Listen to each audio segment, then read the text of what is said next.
নমস্কার, আপনারা দেখছেন ইন্ডিয়া 365 ডেজ নিউজ। সত্যের সাথে সাধারণের পাশে।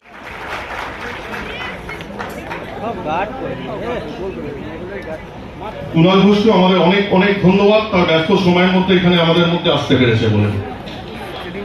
এবার আমাদের নেত্রী সম্মানীয় মুখ্যমন্ত্রী মমতা বন্দ্যোপাধ্যায়, তিনি ছাত্র রাজনীতির প্রোডাক্ট। তার আন্দোলন শুরু হয়েছিল এই দক্ষিণ কলকাতার যোগমায়া কলেজ থেকে। তার সম্পর্কে আলাদাভাবে বলার কথা আমার কিছু নেই, কিন্তু প্রতি মুহূর্তে তার বিভিন্ন বক্তব্যে বা যেখানেই তিনি মিটিং এ যাচ্ছেন, তিনি ছাত্র যুবদের আলাদাভাবে যেভাবে অ্যাড্রেস করছেন, এটাতে বোঝাটা খুব সহজ যে আজকে নেত্রী আমাদের কাছে ঠিক কি চান। হাইকোর্টের রায়, এটা কি ভোটে এর কোনো প্রভাব পড়বে? মানুষ মমতা বন্দ্যোপাধ্যায়ের সাথে আছে। মানুষ জানে মমতা বন্দ্যোপাধ্যায় থাকলে বাংলা সুরক্ষিত, বাংলা গুজরাট হয়ে যাবে না, মুজাফফরনগর হবে না, হাতরাস হবে না। তাই মমতা বন্দ্যোপাধ্যায়কে সমর্থন করছি।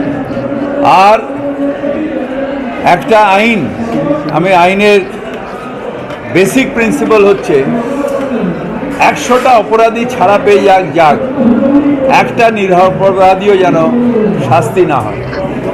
এই প্রিন্সিপালটা আমরা জানতাম যে আইনের যারা বিচারক তারা এটার উপরে বিশ্বাস করে। যারা অন্যায় করেনি তাদের শাস্তিটা আমাদের কাছে আসছে। নিশ্চিতভাবে ওরা মহামান্য সুপ্রিম কোর্টে গেছে, সেখানে রায় হবে। সেই ব্যাপারে আমি কিছু বলতে চাই না, কিন্তু ভোটে কোনো এফেক্ট নেই, কারণ ভোটে মমতা বন্দ্যোপাধ্যায়ের যে উন্নয়ন সেটা বাংলার প্রত্যেকটা কোনায় কোনায় ছুঁয়ে গেছে। তাই তৃণমূল কংগ্রেস বিপুলভাবে জিতছে। বিজেপি আগের বার যা সিট পেয়েছিল তার অর্ধেকটা যদি ধরে রাখতে পারে তাহলে ভাবো অনেক পেয়েছে। দক্ষিণ কলকাতায় কেন, সারা বাংলাতেই ছাত্র যুবরা প্রচুর লড়াই করছে প্রার্থীদের জন্য। ছাত্র যুবরা মিছিল করে, মিটিং করে, ছাত্র যুবরাও করে, সবাই করে, মহিলারা করছে, সবাই করছে। তার মধ্যে ছাত্র যুবদের এনার্জি বেশি, তারা সারা দক্ষিণ সব ওয়ার্ডে তারা সুন্দর করে কাজ করছে। নিয়োগ দুর্নীতি নিয়ে এত বড় একটা ইস্যু, যারা চাকরি হারিয়েছেন, চোখের জল ফেলছেন, মুখ্যমন্ত্রী আশ্বস্ত করেছেন আমরা ব্যবস্থা করব, প্রয়োজনে উচ্চ আদালত পর্যন্ত যাবো। ঠিকই তো বলেছেন, কারণ এতগুলো শিক্ষক শিক্ষিকা তারা এত বছর চাকরি করেছে। সুতরাং যাদের ভালো করে চাকরি পেয়েছে তারা তো সত্যিই তো তারা এত টাকা ফেরত দেবে, কোত্থেকে দেবে? প্রত্যেকটা সংসারে তারা প্রতিপালন করছে, তারা সমস্ত বিভিন্ন খরচা আছে, তারা সেই টাকা কি তারা জমিয়ে রেখেছে? সব কোত্থেকে দেবে? ঘটিবাটি বিক্রি করে দেবে? এই জন্য মমতা বন্দ্যোপাধ্যায় লড়ছেন, তো ঠিকই করছেন। মানবিকতা, তিনি ভীষণ মানবিক। এই মানবিক দৃষ্টিভঙ্গি নিয়েই তিনি সরকারটাও চালাচ্ছেন।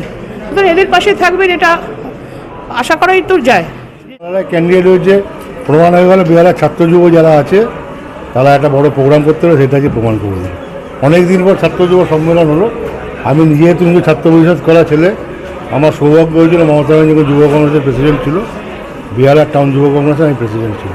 অনেক দিন পর ছাত্র যুবদের সম্মেলন হচ্ছে। আপনারা জানেন কেরাম হয়েছে, সব নেতারা এসেছিল করে, যেভাবে নেতারা যে নির্দেশ দিয়েছে সেভাবে আশা করি ছাত্র যুব সেভাবেই করবে। আগামী দিনে আরও ভালো ভালো প্রচারটা আরও জোরে উঠবে। আর মালারায় গতবার যা হলো তার চেয়ে অনেক বেশি করে হবে। এত বড় একটা দুর্নীতি স্ক্যাম, যেটা রাজ্য সরকার যে সিদ্ধান্ত নেবে, সেটা নিয়ে কি বলতে হবে? কিসের দুর্নীতি স্ক্যাম? ও আমাদের লিডাররা বলবে, লিডাররা বলছে তো, ওনারা যেটা বলছে সেটা আমি কিছু বলবো, এটা নিয়ে আমি কিছু বলবো। আগামী দিনে কতটা লোকসভা নির্বাচনে মার্জিনে দিয়ে দেবে?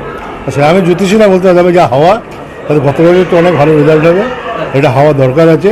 কারণ আজকে যদি আমরা বেশি সিট নিয়ে দিল্লিতে যাই, যে সরকারই আসুক, সে ইন্ডিয়া আসুক আর যেই আসুক, তাতে ওয়েস্টবেঙ্গলকে কেউ ছোটো করতে পারবে না। সুতরাং তার স্বার্থে সবাইকে তৃণমূল কংগ্রেসকেই ভোট দেওয়া উচিত। তৃণমূল কংগ্রেস বেশি সিট পেয়ে দিল্লিতে গেলে তাহলে পশ্চিমবাংলারই ভালো হবে। দক্ষিণ কলকাতা একটা হেভিওয়েট সিট, যেখানে সায়রা শাহ আলিম এবং দেবশ্রী চৌধুরী বনাম মালা রায় লড়াইটা কীভাবে দেখছেন? দেবশ্রী চৌধুরী মালা রায় কী বলবেন? মালা রায় দেবশ্রী চৌধুরী আর জেডি এসছেন, কোথায়? আমরা তো ছোটো জায়গায় কাজ করি, আমার 121 নম্বর ওয়ার্ড, আমরা তো কাজকর্ম করছি। ওনারা একদিন এসেছিলেন, শুনেছিলাম আমার ওয়ার্ডে তো বিজেপি কিংবা সিপিএম কাউকে মিছিলও করতে দেখিনি, মিটিংও করতে দেখিনি, কারোর সঙ্গে আলোচনা করতে দেখিনি, চায়ের দোকানে আলোচনা করতে দেখিনি।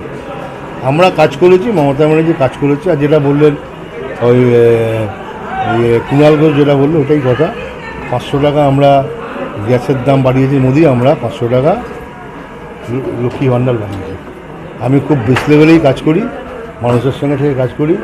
একটা জিনিস দেখো, লক্ষ্মী ভাণ্ডারের যে 500 টাকা বাড়িয়েছে, মানুষ মমতা ব্যানার্জিকে বিশ্বাস করে, যে জানে মমতা ব্যানার্জি যেটা বলে সেটা করে। এটা সবথেকে বড় সম্পদ এটা আমাদের।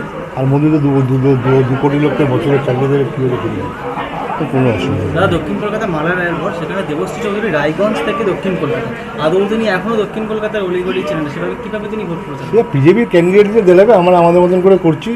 তবে এটা আমাদের প্রতিজ্ঞা, আমাদের পর আমরা গতবার মালা দিকে যে ওয়ার্ডে যত উঠেছি তার চেয়ে অনেক অনেক বেশি উঠেছি।